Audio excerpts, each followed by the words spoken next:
My father told 20 people at Christmas dinner that I needed to quit my paper job and come home to babysit my sister's children. He said it like an order. Not a request, not a family discussion, an order. My sister smiled across the table because, in our family, my time had always been treated like a spare room nobody had to ask permission to use. Then my father lifted his glass and said, "This family never took handouts. We saved this Marina with grit." That was when I put my fork down. Because 7 years earlier, his Marina had been 3 weeks from foreclosure. The bank had already prepared the papers. The family home had been cross-collateralized and was going down with it.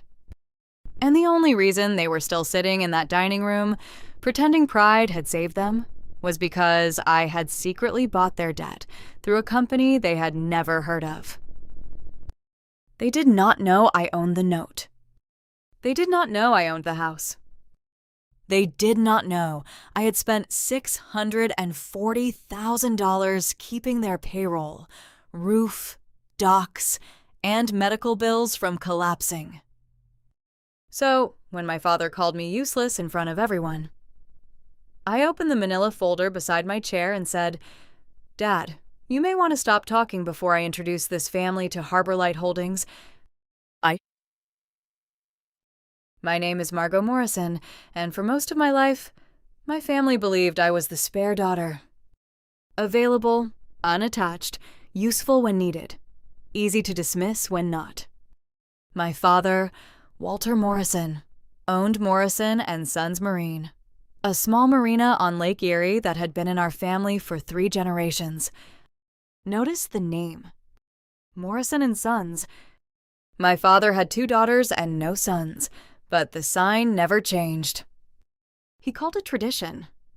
My mother, Elaine, called me sensitive. My younger sister, Bethany, never cared because the sign did not include her either. Yet somehow she was always centered. She was the one who stayed close, married young, had children, and knew how to make dependence look like devotion. I was the one who left. That was how they told it. Margot left for the city. Margot works with paperwork. Margot does not understand real work. What I actually did was corporate turnaround. When companies were days from bankruptcy and payroll was about to bounce, I came in quietly and found the load-bearing facts: cash flow, debt priority, collateral, vendor pressure, and who was lying to themselves. But at home, I was still the daughter with a paper job. 7 years before that Christmas dinner, Morrison Sons Marine was not struggling. It was dying. The gas dock needed repairs. The north slips were sinking. Payroll was late. Vendors wanted cash before delivery. My father denied all of it. He could stand on a dock with rotten pilings under his boots and say, "She's got good bones." The truth came to me through my mother. She called one afternoon, asking if I knew what balloon payment meant. I froze. Why? "Oh, your father is upset about a bank letter. It says something about January. He told me not to worry." Within a week, I knew the marina owed more than $1.5 million.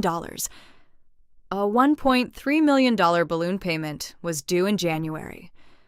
The family home was tied to the business debt. If the marina failed, my mother could lose her home too. My father had not told her. When I confronted him, he exploded. "You don't understand marine work. I understand debt. You understand spreadsheets." "Yes," I said, "and the spreadsheet says you are out of time." He slammed his hand on the desk. "This family does not need rescuing." That sentence became the family religion. We do not need rescuing, especially after we already had been.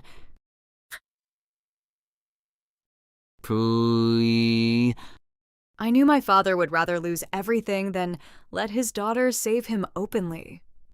So I separated emotion from execution. Through an attorney named Daniel Price, I formed Harborlight Holdings, LLC. No family name, no emotional history, no invitation for my father's pride to burn down the solution. Harborlight purchased the distressed bank debt at 60 cents on the dollar because the lender wanted out fast. Then came the sale and leaseback. To inject enough capital to stop foreclosure, my parents signed title to the house and Marina assets over to Harborlight, then leased them back under controlled terms. My father did not read carefully. He was panicked, humiliated, desperate to sign whatever let him keep saying he had handled it. My mother asked if it was safe. My attorney said, "The terms keep you in the property and prevent immediate foreclosure." That was true.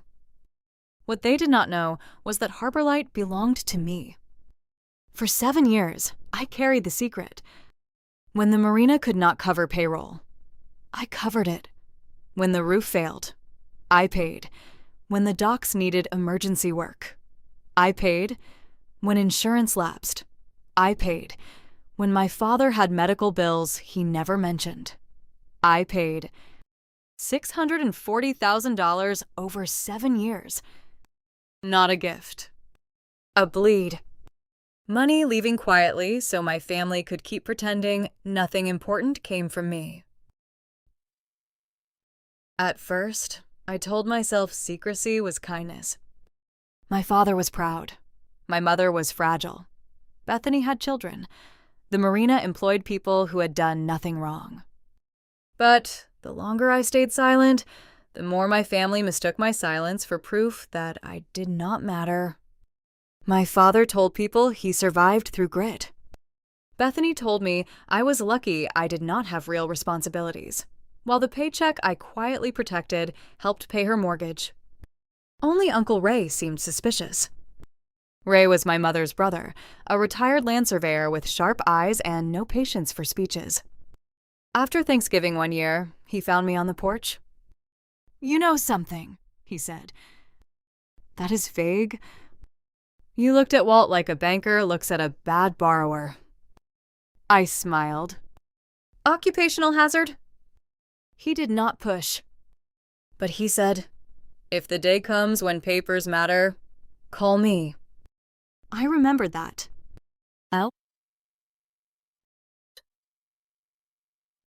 The final Christmas dinner should have been ordinary. 20 people filled my parents' house. Cousins, neighbors, Bethany's in-laws, Uncle Ray, and children running through the living room with frosting on their sleeves. Bethany started complaining about childcare before dessert. Her youngest had been sick. Her husband had a new schedule.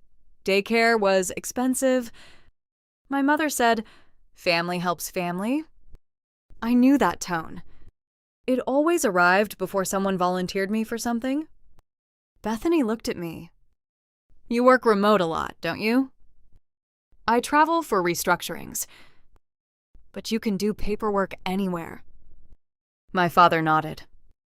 "That is actually what I wanted to discuss." My fork paused. "Margot, your sister needs help. You are 42, unmarried, no children, and whatever you are doing with those companies is not as important as family. You can take a break from work and come home for a few months." The table quieted. Bethany smiled. "A few months would help me reset." I looked at my father. "You want me to quit my work to become unpaid childcare?" He frowned. "Don't twist it." "What am I twisting?" "You have no ties." There it was. No teas. Not no life, not no obligations. Just no ties they respected. My father raised his voice. "Some of us stayed and built something. This family has never survived on handouts. We built what we have with grit." That was when I put my fork down.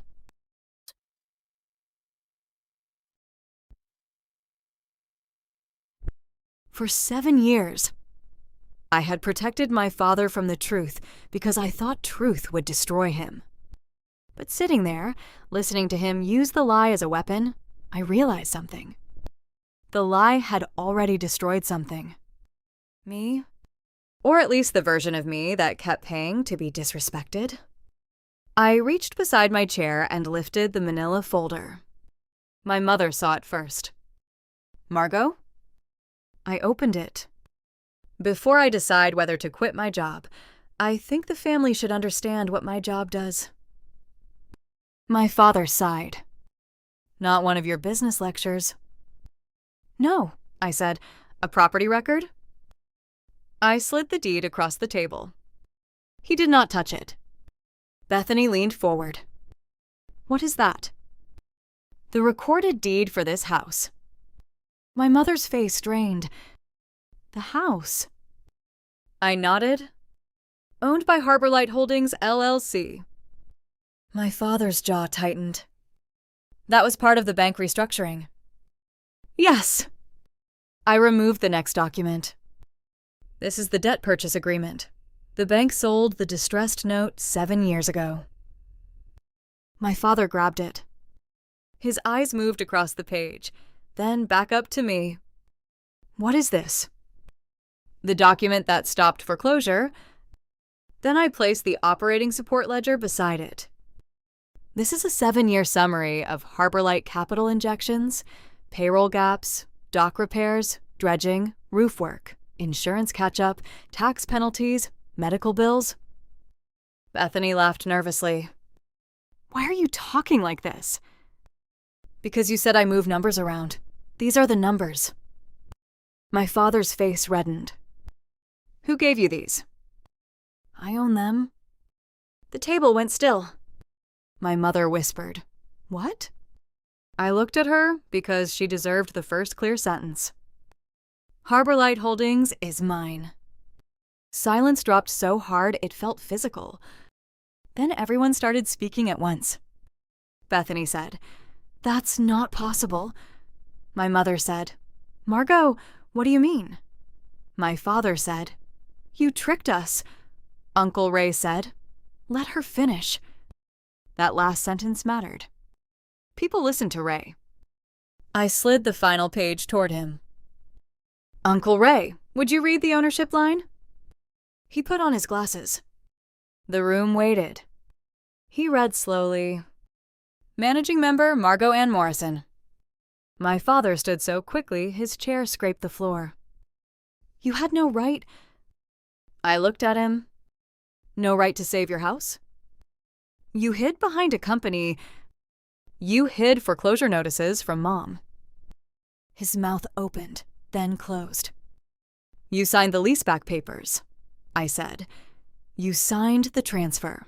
You signed the operating agreement.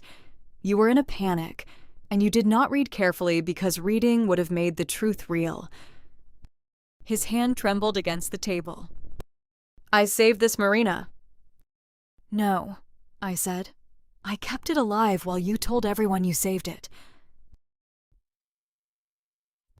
Bethany's face twisted. "So you own Mom and Dad's house?" "I own the legal entity that holds the deed." "That is disgusting." "What is disgusting," I said, "is that you received a paycheck every 2 weeks from a Marina whose payroll I quietly covered and then asked me to quit my job because yours mattered more." She flinched. My mother whispered, "We have been paying rent to you." "To Harborlight," I said. "Emotionally, it is different. Legally, it is precise." My father pointed at me. "You planned this humiliation?" "No, I planned a gift." That stopped him. I removed one sealed envelope. "I came tonight intending to transfer the house back after the new year under a clean structure. I was going to keep the Marina stabilized and let you all continue believing your pride cost nothing." No one breathed. "But then you ordered me to leave the work that saved you." My father looked at the envelope. "You were going to give it back?" "I was," Bethany said. "So you still can." I turned to her. "No. The house remains under Harborlight. Mom and Dad can stay under written terms. The Marina remains operational under my oversight. Payroll stays protected. employees stay protected, but the lie ends tonight. My father sat down slowly. What lie?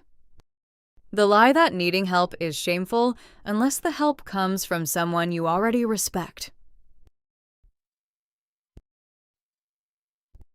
My father tried to recover the room. This family matter should not be discussed at dinner, he said. You made it a dinner matter when you volunteered my life. Bethany snapped. You are punishing us! No, I am stopping the subsidy for contempt. For 7 years. I paid to keep this family comfortable enough to underestimate me. That ends. My mother wiped her face. Are we going to be homeless? No, I said gently. That is the difference between me and Dad 7 years ago. I'm telling you the truth before panic becomes a weapon. Uncle Ray picked up the deed and the debt agreement. These are real, he said. My father looked at him. Ray shook his head. No, Walt, I know recorder seals. I know transfer language. I know when a banknote has changed hands. She is not bluffing. That broke the room more than my words had. Because I was still Margot. Spare daughter, paper job, no ties. But Ray was an independent witness. If Ray said the papers were real, the papers were real. My mother looked at me. Why didn't you tell us? At first, because Dad would have rejected the help. Then because the employees needed stability. Then because I thought silence was kinder. And finally because I was ashamed that I had to buy my way into protecting people who still could not see me. No one answered. Even the children had gone quiet in the living room. They could feel a structure shifting.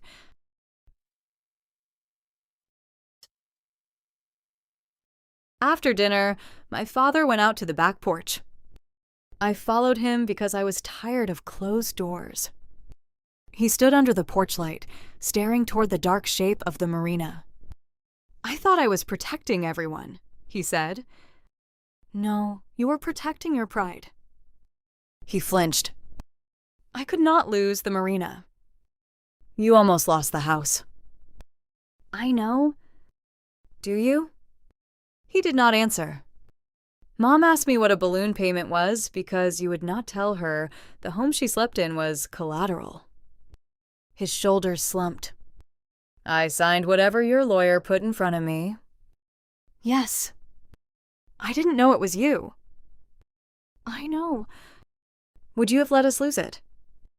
No. The answer came too quickly. He heard it. All his anger had been built on the belief that I wanted power over him. The truth was worse for him. I had saved him because I loved him. And he had spent 7 years mocking the shape love took because it did not come with a son's name attached. The next morning, I drove to the marina before sunrise. Paul Mercer, the dock manager, was already inside with burnt coffee and invoices. He had worked for my father for 19 years. He looked up when I walked in. Figured this day was coming. You knew? Not all of it, but I knew Walt's numbers never sat flat. Never sat flat. A marina man's way of describing financial fiction. I'm taking formal oversight, I said. Paul nodded. Good. No shock, no insult, no lecture about family. Just good. He pushed a brass key across the counter. My grandfather's office key. My grandfather told me to take care of the people who show up when the water gets ugly. I said. Paul looked out toward the docks. Then you know why most of us stayed. That sentence nearly broke me. Because my family had spent years saying I left. But the people who understood storms knew I had been there all along.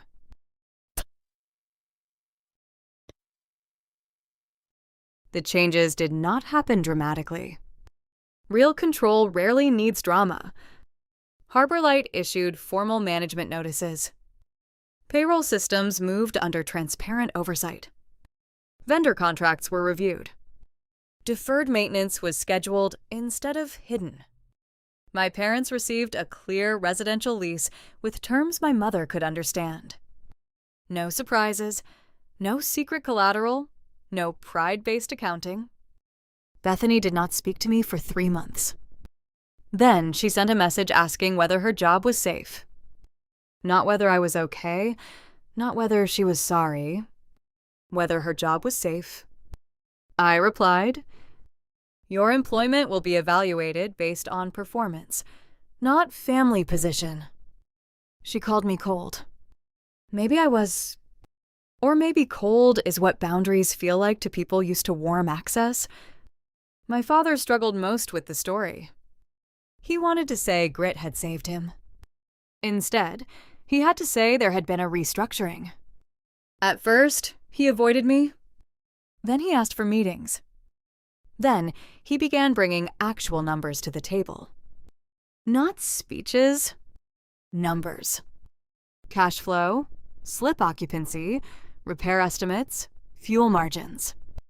The first time he asked, "What do you think?" I almost did not answer. Not because I lacked an opinion. Because I had waited 42 years to be asked that inside my own family. My mother changed differently. She cried for a while. Then she got angry. Not at me. At him. She started attending every meeting where the house was discussed. She learned the word collateral and used it like a knife. One afternoon, she came to my office at the Marina. "I should have known," she said. "You were kept from knowing. I should have asked harder." I did not correct her. Some truths have to land without padding. She looked at the framed photo of my grandfather on the wall. "Your father always wanted a son." I know. He did not know what to do with a daughter who could save him. That sentence surprised me. I looked at her. "And you?" She folded her hands in her lap. "I let him make you extra because it was easier than making him fair." There it was. Not a perfect apology, but a real one. "I am sorry," she said. I nodded. "I hear you." She wanted more. A hug, immediate forgiveness. A bridge rebuilt in one afternoon. But I had stopped giving people more than the moment could carry. So I said, "We start with honesty. We will see what it can hold." She cried. This time, I did not rescue her from the discomfort. 6 months after Christmas, I changed the Marina sign. Not completely. Some thought I would remove my father's name as revenge. I did not. The new sign read, "Morrison Sons Marine, managed by Harborlight Holdings." It was not clean. It was not fair. It was true. The irony remained visible. The daughter kept outside the name had become the reason the name still existed. My father stood beside me the morning the sign went up. He stared at it for a long time. "You could have changed it," he said. "Yes." "Why didn't you?" "Because erasing history is not the same as correcting it." He nodded slowly. "I don't know how to be good at this." "I know." That sounded insulting. It was factual. For the first time, he laughed. Small, rusty, real. He reached into his coat pocket and pulled out the brass key. "This belonged to your grandfather," he said. "I know. He would have wanted you to have it." The old version of me might have said, "Are you sure? The sign says Sons." The new version did not need to. I took the key. It was heavier than I remembered. People ask whether exposing the truth fixed my family. No. Truth is not a wand. It is a level. It tells you what is crooked. Then you still have to do the work. My father and I speak more now, but not easily. Bethany works under a real job description for the first time in her life. My mother asks questions before signing anything. Uncle Ray comes by on Fridays and drinks terrible coffee with Paul. The employees stayed. That matters most. The Marina still has problems. Old docks do not become new because a family finally tells the truth. Storms still come. Payroll still has to be earned every 2 weeks. But the numbers sit flat now. No hidden foreclosure notices, no secret balloon payments, no daughter bleeding money in the dark so a father can keep telling himself he never needed help. That part is over. As for me, I no longer confuse being needed with being valued. People who benefit from your silence rarely rush to name your sacrifice. Sometimes you have to name it yourself. Not to punish them. To stop disappearing.